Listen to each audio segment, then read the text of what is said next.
5-0 since leaving Fayetteville. Chelsea can kind of follow up on that we set a bunch of opponents up, and the first opponent was travel, and we did that. We kicked their butt in a blowout, and then get down here and get checked in. We won that one. We won our first round of testing, although I turned out to have the flu. Who knew? Had the flu yesterday, kicked its butt overnight, don't have the flu today. So there you go. Beat the flu, and we beat quarantine. We're out of quarantine, and I don't know about you, Chelsea, but I thought we kicked lunch as a meal's butt too. So Sure. We're 5-0. We're 5-0 with practice at 2:30 coming up next. Can you now talk specifically about Wright State a little bit? Had a couple of days to look into prep. What do they? What kind of challenge do they present? Well, they've got an SEC caliber guard that can score.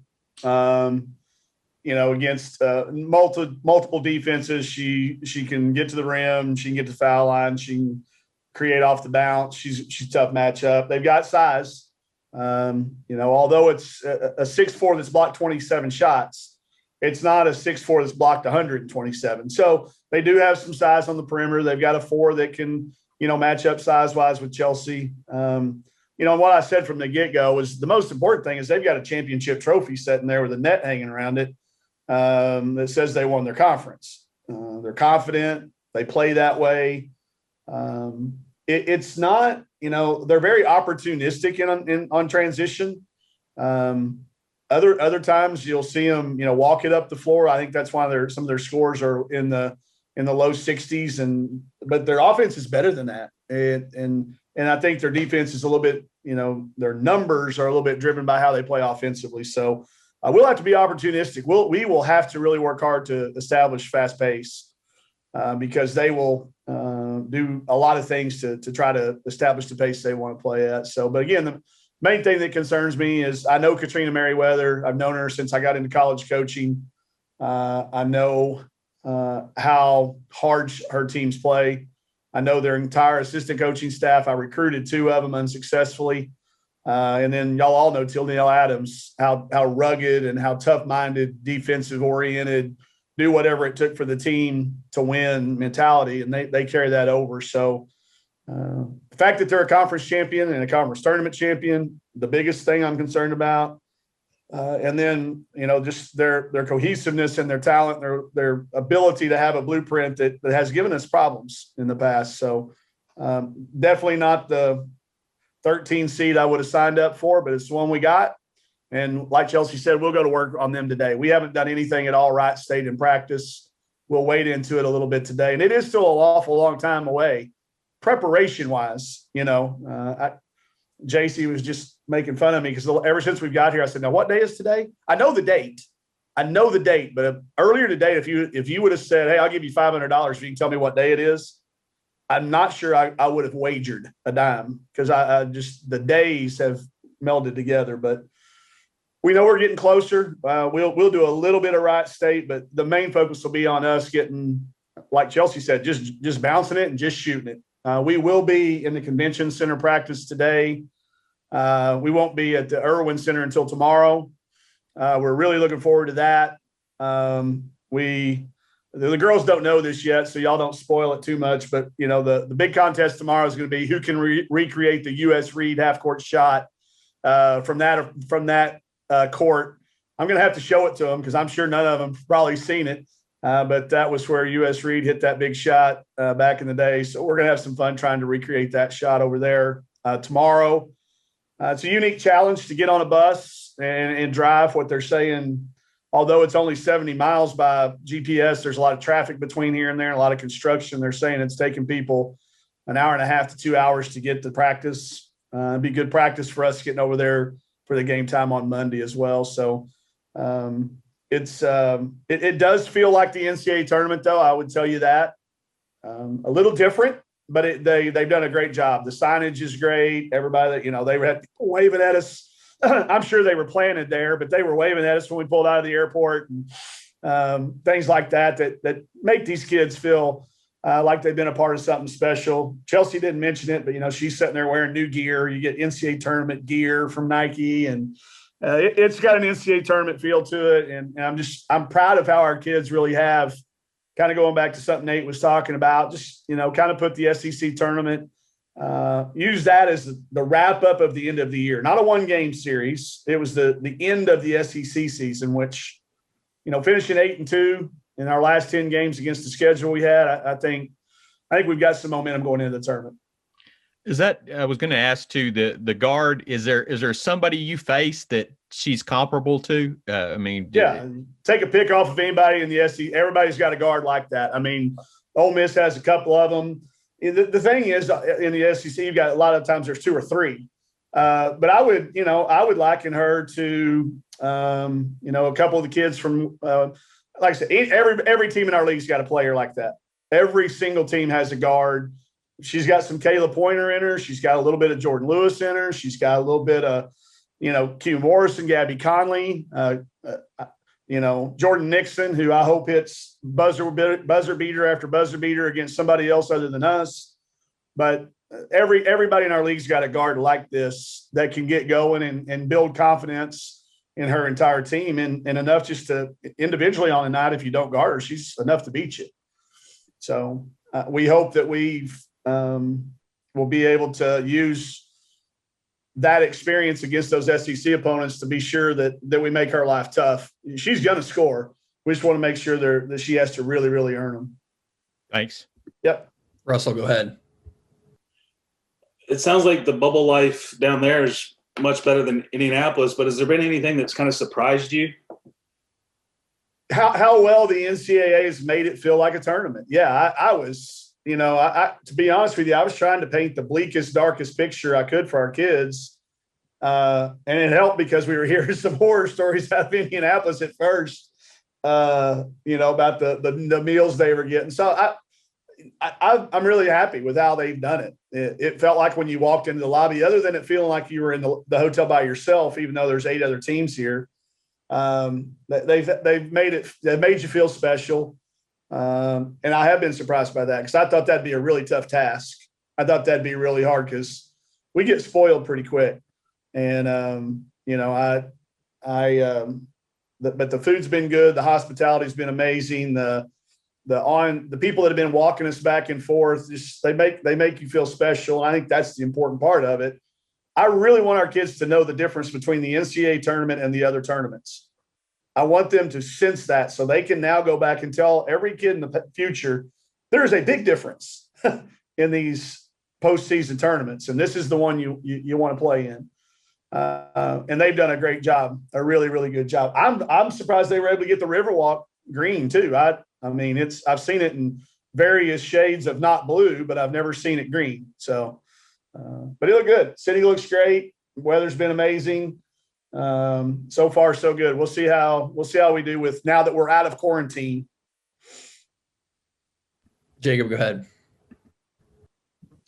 Mike, what can you take from those runs at Washington and that experience you had to kind of preach to the girls who haven't been here before about what this tournament is about, what to expect when they step on the floor?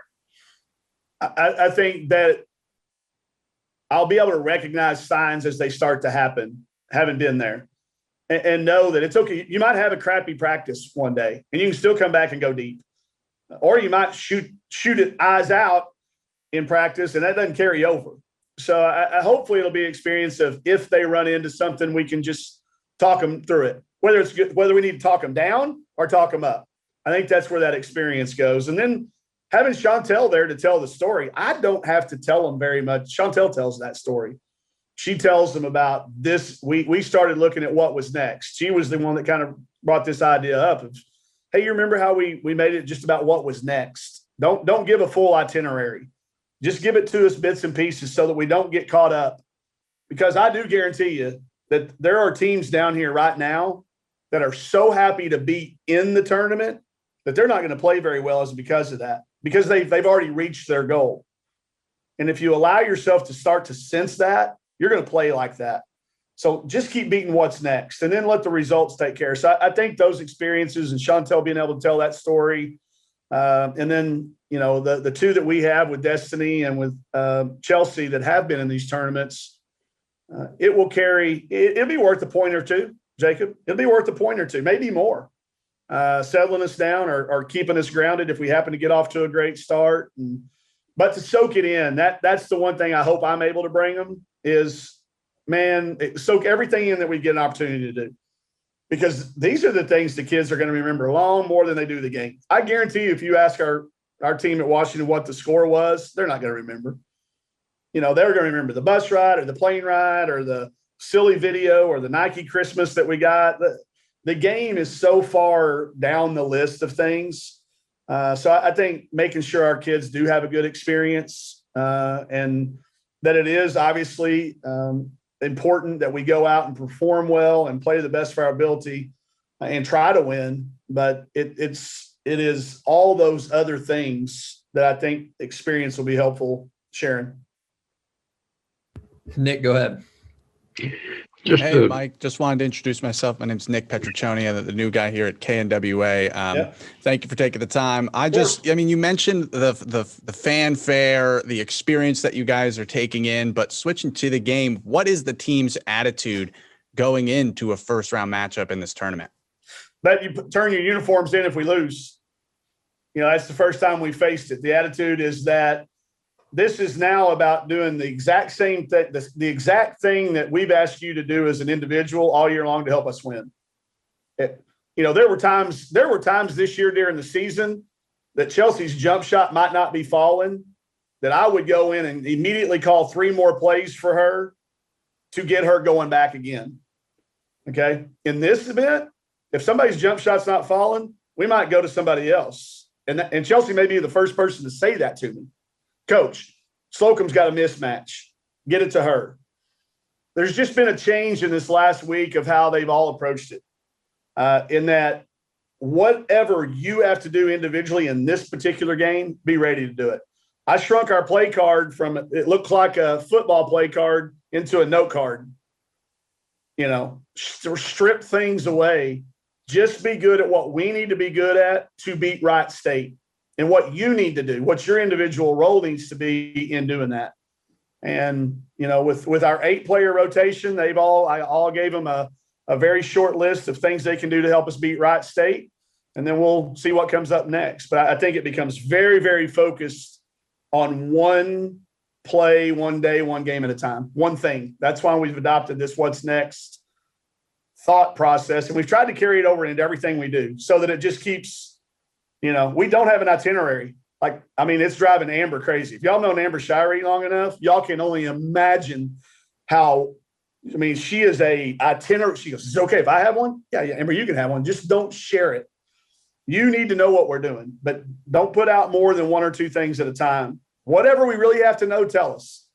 She sent me a deal a minute ago and said, hey, I'm not trying to get ahead, but on Saturday, what kind of smoothie do you want?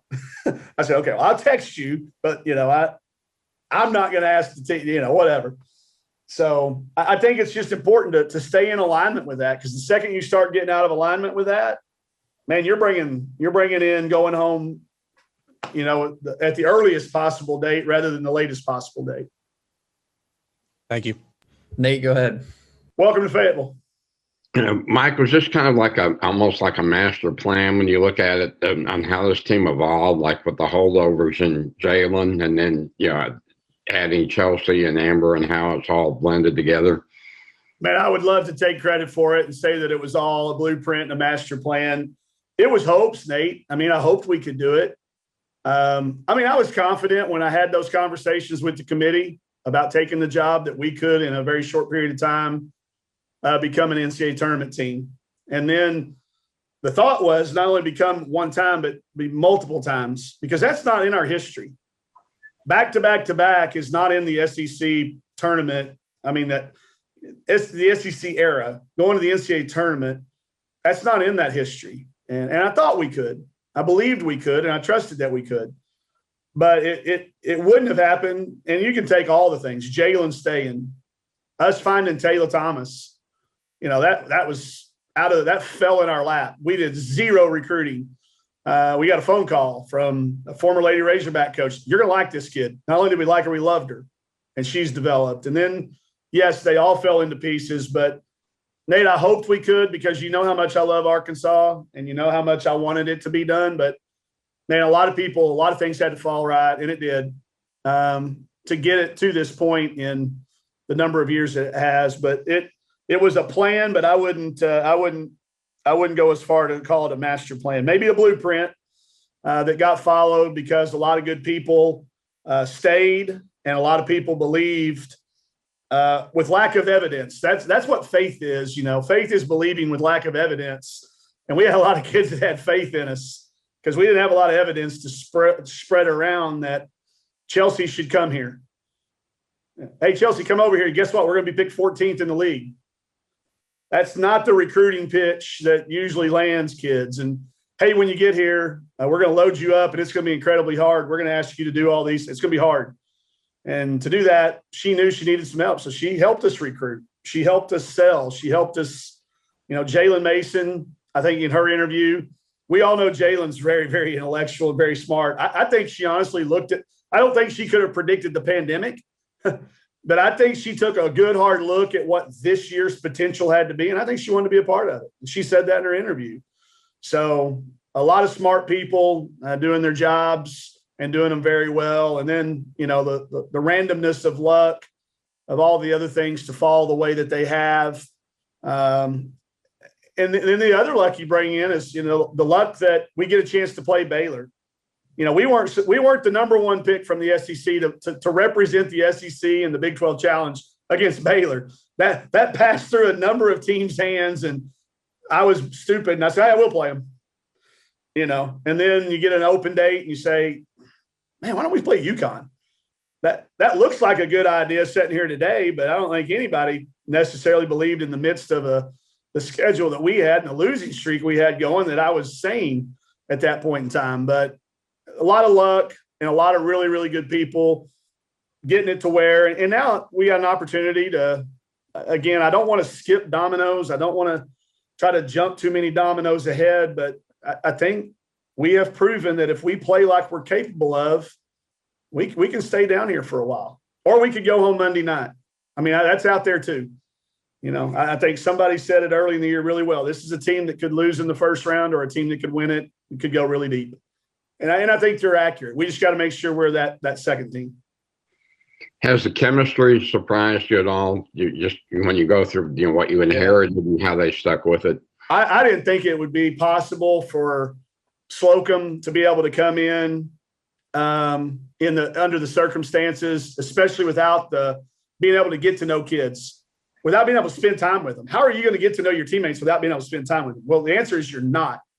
And she found a way to do that. And then for them to be able to accept and learn what she needed and to play together. I knew it was going to take us, if you would have, and I think I told some of y'all, we're going to lose several games this year. We're going to lose a lot of games, but our goal is to be as good as we can be in March again. So I'm surprised we were able to do it. I'm surprised they were able to do it under all these circumstances.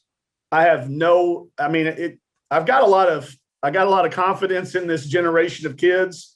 But this particular group, it's even grown more because I've seen them handle a lot of adverse new things with an approach that just really gives me a lot of hope for our leaders when I'm 75, 80 years old out there. We got some good people, not only on our team, but walking around this entire city right now. There's a lot of kids that are going to really be good leaders because of what they've been through. And yeah, Nate, I am really surprised because we were hopeful, but I wouldn't have been able to predict it because there were too many challenges to have that type of confidence early on. But as the season went, you can see it coming together, and it's been a slow process. And I do like where they are at and how they talk to each other and how they deal with each other now. There were times this year I didn't like it very much, and I don't think they did either. But that's what uncomfortable conversations tend to have. They have to happen for you to get to that point. And they handled it, and we're in a good spot right now. Thank you. Yep. Steven, go ahead. Hey, Mike, I'm one of the AP sports writers in Texas, and I'm an SEC grad, by the way. So, absolutely. Hey, not many teams are ever going to say or be able to say what you guys did against UConn and Baylor in the same year. I mean, I know you've played a lot since those games, but how much confidence going into a tournament like that does it give your team? Well, those two games, because we won them, give us a lot of confidence. I'll tell you too, the losing to Georgia at the buzzer, losing to A&M at the buzzer, playing Maryland, and not playing them very closely, but beating Florida Gulf Coast early in the year, beating Wake Forest. I remember in that locker room, I said, guys, Wake Forest is going to be in the tournament, and now they are. So I think it's those two games, because we won them, Stephen, I think gives us the confidence that I was talking about earlier, that we can maybe go really deep in this thing. Because, we have seen UConn, although on our home floor, not a neutral floor, and Baylor on our home floor, not a neutral floor. But we see the seeds that they have in this tournament. We've seen South Carolina on the road. We've played at Tennessee. We've played at Kentucky. We've played at Texas A&M. So I think that's where the confidence comes from. Maybe not so much as the outcomes, but the fact that they're tested, and we didn't fall apart when we had a chance to. And we learned those lessons, and we learned what those things meant. So I think that's what gives them the confidence to look at anybody on the bracket in the same light. This team will look at Wright State just like they did at UConn. I know that, because we've shown that we can beat anybody or be beaten by anybody. So I know that this group will approach Wright State, and then if whoever happens to be next, UC Davis or Missouri State after that, if we do in that fashion all the way through, no matter who it is, I don't see a look in our kids' eyes ever of we can't do it. It's going to be hard, but we can do it. You mentioned what next, obviously that philosophy of what next. But as a coach, how far have you looked at this bracket? I mean, have you allowed yourself to look very deep, or Yeah, I do. I mean, I do. I'm not going to lie to you and tell you I didn't look to see what the path would be. I mean, Jeff Walls is 2 floors ahead of me. We talked off the bay. I know there's a chance, and I know that it could be Stanford. I look and, I joke with Coach Blair that the only time we'd see each other again would be in the big finals, So yeah, you look at it and we have to, as a coaching staff, and specifically this year, Stephen, because we had to pack film on them and stuff on them. So we took everybody in our bracket. Every single person in there, we took. So Utah Valley State, we had to make a folder for them. I did not understand how that league was going to work when Cal Baptist and Grand Canyon and those teams couldn't be in it, I think. And then it ended up being a team that didn't even play in their championship game. So yeah, I look at it, I think about it. But I try not to let the kids see that. So. Last question I have for you. You mentioned your card, and you said you got the card a lot smaller than it was. Is that for just this game? Is that you do a different one for each game? So yeah, one for each game, and yeah, it's specific. And I study football coaches, and I love how they do it. I don't have any idea how they look at that big thing and even know what they're looking at. I've got to be really simple. So mine literally has Chelsea, and it has like their name and then actions that work well for them. And if one of them gets going, I just look at we just go right down that card till they stop it, or mix it up. But yeah, it's specific to Wright State, and then it'll change every game, or go in the stack of cards I keep. That's the one game thing I keep after every game is the game play card to go back and look at. So.